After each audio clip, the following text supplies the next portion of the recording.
दोस्तों, अमूमन जब भी बात गोरी मीडिया की होती है, उस मीडिया की होती है जिसने साल दर साल पिछले 11 सालों में न केवल अपनी विश्वसनीयता मिट्टी में मिलाई, बल्कि देश को भी झूठी खबरें परोसकर नुकसान पहुंचाया, तो हमारी नजर में कुछ एंकर या फिर 4-5 चैनल्स आते हैं। लेकिन बहुत कम इस बारे में चर्चा होती है कि हिंदी अखबारों ने, जी हाँ दोस्तों, खास तौर पर हिंदी पट्टी में बिकने वाले वो बड़े अखबार जिनकी बहुत बड़ी विश्वसनीयता हुआ करती थी, जो घर घर पहुंचते हैं, जिनकी पहुंच गांव देहात तक है, उन्होंने हाल के सालों में किस लेवल पर पत्रकारिता के सारे नियमों को ताक में रखकर न केवल फेक न्यूज फैलाई, बल्कि स्थितियां ये आ गई हैं कि अब उनकी फेक न्यूज के वजह से जग हंसाई तो उनकी हो ही रही है, बल्कि बॉयकॉट भी हो रहा है। दोस्तों, दैनिक जागरण, यकीन जानिए, दैनिक जागरण पर एक खबर बनाने में मुझे पर्सनली बड़ा दुख हो रहा है, क्योंकि मैं एक छोटे शहर से आती हूँ और हम 90s के किड्स हैं। हम 90s के जमाने में दोस्तों अखबारों की सबसे बड़ी विश्वसनीयता होती थी, क्योंकि न्यूज चैनल्स तो थे ही नहीं। तो दैनिक जागरण वो अखबार है जो हमने बचपन से घर में पढ़ा है। अखबार मतलब दैनिक जागरण। दैनिक जागरण ने हाल के सालों में जिस तरह से खुलेआम झूठी खबरें परोसी हैं, गलत खबरें परोसी है, अब क्योंकि सोशल मीडिया का जमाना है तो खुलकर इन खबरों को एक्सपोज किया जा रहा है। ध्रुव राठी और रवीश कुमार ने देश के सबसे बड़े अखबार का कैसे झूठ पकड़कर ये साबित किया कि एक्चुअली में ये देश का नंबर 1 झूठा अखबार बन चुका है। जल्दी जल्दी आपके सामने बिना लाग लपेट रख देती हूँ। दोस्तों, नेपाल में हिंसा को लेकर हमारी जो मेन स्ट्रीम मीडिया है उसका जबरदस्त तरीके से विरोध हो रहा है। वहां पर ऐसा भी विरोध हो रहा है जो कि नहीं होना चाहिए। हमारे जो रिपोर्टर्स हैं उनके साथ धक्का मुक्की और मारपीट तक की गई है, जो हर लिहाज से गलत है, जो नहीं होनी चाहिए, क्योंकि नेपाल से हमारा रोटी बेटी का संबंध है और आज से नहीं है, हमेशा से है।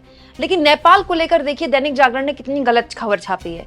दैनिक जागरण ने अपने 11 तारीख के पहले पन्ने में खबर छापी है, नेपाल में सेना ने संभाला मोर्चा, जेन जी ने मांगा हिंदू राष्ट्र। एकदम झूठ, एकदम झूठ दोस्तों। जेन जीज का ये आंदोलन कहीं से हिंदू राष्ट्र का आंदोलन था ही नहीं। भाजपा समर्थित कुछ ट्रोलर्स हैं जो इस तरह की वाहियात बातें भारत के सोशल मीडिया में कर रहे हैं, लेकिन नेपाल का यह आंदोलन जेन जीज के आंदोलन को, मतलब आप सोचिए, ये बिल्कुल गलत तरीके से पोर्ट्रे करने वाला मामला है। जेन जीज के इस आंदोलन को शुरुआत में मीडिया ने दिखाया कि ये सोशल मीडिया बैन को लेकर गुस्सा है, ये भी गलत था। जेनजीज का यह आंदोलन नेपाल में राजनीतिक भ्रष्टाचार के खिलाफ था, भाई भतीजावाद के खिलाफ था, और जो पूरा का पूरा जो पॉलिटिकल सिस्टम है उसके खिलाफ था। जो सोशल मीडिया का बैन था वो दरअसल एक ट्रिगर बना और उसने नेपाल के युवाओं को सड़क पर ला दिया। लेकिन कभी भी इस आंदोलन में कहीं पर भी हिंदू राष्ट्र को लेकर तो कोई मांग उठी ही नहीं, अभी तक नहीं उठी है। उसके बावजूद भी खुलेआम देश का नंबर 1 अखबार, हिंदी पट्टी में इतना ज्यादा पढ़ा जाने वाला अखबार दैनिक जागरण ये झूठ परोस रहा है। सोचिए दोस्तों, ये कितना गलत है, तब जब नेपाल में केपी शर्मा ओली ने पहले ही भारत विरोधी कितना सेंटिमेंट बढ़ाया है। ये भी सब जानते हैं कि केपी शर्मा ओली चीन की गोद में बैठे हुए थे, जब वो राजनीतिक तौर पर फंसते थे एंटी इंडिया मोर्चा खोल देते थे। अब दोस्तों वहां पूर्व सीजे सुशीला कार्की ने पीएम पद की शपथ ले ली है और हमारे प्रधानमंत्री उनको बकायदा इसको लेकर बधाई दे चुके हैं और उनका एक तरह से भारत स्वागत करता है मोदी के इस बयान का। और भारत तो नेपाल के साथ हमेशा से खड़ा रहा है। कोई भी दिक्कत, कोई परेशानी नेपाल में हो, सबसे पहले भारत ही उनके साथ खड़ा रहता है। और भारत और नेपाल तो इतना स्वाभाविक मित्र देश है कि हमारी तो कोई ऐसी पाकिस्तान जैसी या बांग्लादेश जैसी सीमा भी नहीं लगती है। इतना आना जाना इतना आसान है नेपाल में। उसके बावजूद भी कितनी गलत खबर। मैं ये मानने को तैयार नहीं हूं दोस्तों कि दैनिक जागरण में फैक्ट चेकर्स नहीं बैठे, बहुत बड़ा अखबार है, हो ही नहीं सकता। लेकिन आप देखिए जानबूझकर इतनी गलत खबर छापी जा रही है। दोस्तों, इस खबर का जो एक फ्रंट पन्ना है, 11 तारीख को जो मैंने पढ़ा था तो भी मुझे लगा था इस पर वीडियो बनानी चाहिए, लेकिन क्योंकि मैं अब गोदी मीडिया पर खबरें नहीं बनाती हूँ, नहीं पसंद करती खबर बनाना, इसलिए मैंने इसको इग्नोर किया। लेकिन अब जब इसको लेकर तमाम तरह की प्रतिक्रियाएं आई, तब आपके सामने मैं बता रही हूँ कि रवीश कुमार, ध्रुव राठी सरीखे तमाम लोगों ने इस अखबार को लेकर क्या क्या बोला है। दोस्तों, रवीश कुमार ने इसी अखबार की 11 तारीख की गलत खबर को आगे रखते हुए कहा, ये खबर केवल जागरण के पास ही है कि जेन जी हिंदू राष्ट्र मांग रहे हैं। इतनी बड़ी मांग दैनिक भास्कर एक्सप्रेस की हेडलाइन नहीं है। नेपाल के जानकारी बता सकते हैं, ऐसी कोई मांग हुई है क्या? दोस्तों, ध्रुव राठी ने भी ये वीडियो शेयर किया है, बाकायदा एक शॉर्ट वीडियो बनाया है दैनिक जागरण की इस फेक न्यूज पर, और ये बताया कि टोटल झूठी खबर है, ऐसा कोई आंदोलन हुआ ही नहीं, हिंदू राष्ट्र को लेकर ऐसी कोई मांग उठी ही नहीं। ये बात सही है दोस्तों कि नेपाल बहुताया वहां हिंदू समाज है, और नेपाल स्वाभाविक तौर पर एक हिंदू राष्ट्र रहा है, लेकिन ऐसी मांग के लिए सड़क पर जेनजीज उतरे हों, ये तो बिल्कुल इतने बड़े आंदोलन को गलत पोर्ट्रे करना है। अब इस पूरे मुद्दे को लेकर दोस्तों एक और जानकारी मैं आपके सामने रखती हूं। अखिलेश यादव ने तो बकायदा कुछ दिन पहले एक प्रेस कॉन्फ्रेंस में अपने कार्यकर्ताओं से खुलेआम कहा था कि आप दैनिक जागरण पढ़ना छोड़ दीजिए, क्योंकि ये भाजपाइयों का अखबार बन चुका है और ये जो खबरें चलाता है वो टोटल झूठी खबरें चलाता है। देखिए, अखिलेश यादव ने कुछ दिन पहले प्रेस कॉन्फ्रेंस में दैनिक जागरण का नाम लेकर बॉयकॉट का ऐलान किया था। अपने सभी समाजवादी साथियों से कहूंगा, दैनिक जागरण को पढ़ना बंद कर दें, आप खरीदना बंद कर दें, उनके जितना कारोबार है उससे बिल्कुल अपने आप को जोड़े नहीं, दूर कर लें।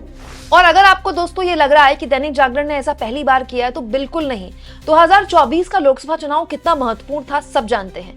उसके बावजूद भी दोस्तों दैनिक जागरण ने अचानक से एक दिन देश के सामने एक खबर परोसी। 22 अगस्त 2023 को लोकसभा चुनाव के ठीक कुछ महीने पहले फ्रंट पन्ने में भारत ने पाकिस्तान पर फिर की सर्जिकल स्ट्राइक। मतलब मैंने भी उस टाइम पे खबर पढ़ी तो मुझे भी बड़ी हैरानी हुई, ये कैसे हो गया? न्यूज चैनल्स के पास कोई खबर नहीं है, अचानक से सुबह मैंने दैनिक जागरण में एक खबर पढ़ी।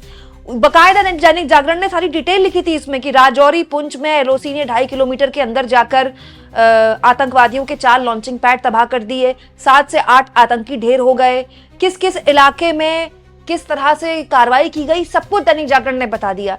जबकि ये पूरी की पूरी खबर झूठी निकली, फेक निकली। रक्षा मंत्रालय ने भी इस खबर का खंडन किया था। रक्षा मंत्रालय ने, देखिए इस खबर को। और तो और दोस्तों, न्यूज लॉन्ड्री में defence expert lieutenant colonel Sunil Barthwal ने न्यूज लॉन्ड्री को बताया था कि दैनिक जागरण की इस खबर में कोई सच्चाई नहीं है। मतलब रक्षा मंत्रालय कह रहा है झूठी खबर है, रक्षा मंत्रालय खंडन कर रहा है खबर का। ठीक है, हमारी सेना के एक्सपर्ट कह रहे हैं नहीं, ऐसी कोई जानकारी नहीं निकली। और तो और सेना को भी आधिकारिक तौर पर बयान जारी करना पड़ गया था। दोस्तों ये देखिए, ऑल्ट न्यूज ने उस वक्त खबर में भी लिखा था कि सुनील बर्थवाल ने कहा कि वो इस रिपोर्ट को लिखने वाले पत्रकार गगन कोहली को सुबह से फोन कर रहे हैं, लेकिन उन्होंने अपना फोन बंद कर दिया। जिस पत्रकार ने खबर लिखी उसने अपना फोन बंद कर दिया। रक्षा मंत्रालय कह रहा है कि ऐसी कोई जानकारी नहीं है, हम खंडन करते हैं इसका। और तो और पीआईबी ने भी इस खबर का खंडन किया और इसको फेक बताया।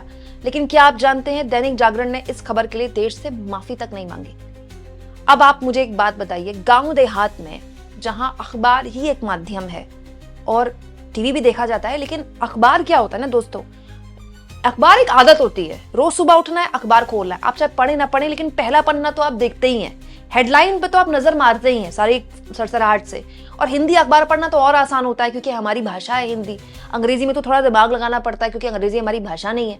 और दैनिक जागरण जो गांव देहात के लोग, बड़े बुजुर्ग पढ़ते हैं, सुबह उन्होंने पढ़ा होगा, उनके हिसाब से तो ये खबर ठीक है। या तो दैनिक जागरण अगले दिन छापता कि हमने खबर गलत छापी, हम इसके लिए माफी मांगते हैं, लेकिन दैनिक जागरण ने ऐसी तो कोई माफी नहीं मांगी। और उसके बाद दैनिक जागरण ने फिर से ही गलती की है। तो फिर कैसे माना जाए दोस्तों कि ये जानबूझकर की गई गलती है या फिर ये एक ऐसी गलती है जो कि बस गलती से हो गई?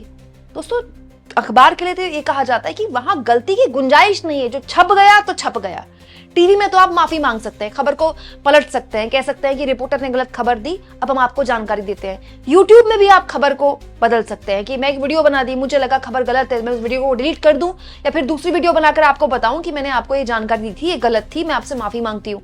अखबार में तो जो छप गया, आपके पास अगले दिन माफी मांगकर खबर को वापस लेने के अलावा कोई विकल्प नहीं है। लेकिन दैनिक जागरण ने ऐसा नहीं किया, ना तब किया 2023 में, ना अब किया 2025 में। इसीलिए मैंने दोस्तों ये वीडियो बनाई, क्योंकि गोदी मीडिया के नाम पर हम न्यूज चैनल्स के एंकर्स और संपादक पर तो खबरें बनाते हैं, लेकिन ये भी देश के लोगों को पता होना चाहिए कि हिंदी अखबारों ने पिछले 11 सालों में किस तरह से देश के साथ धोखा किया है।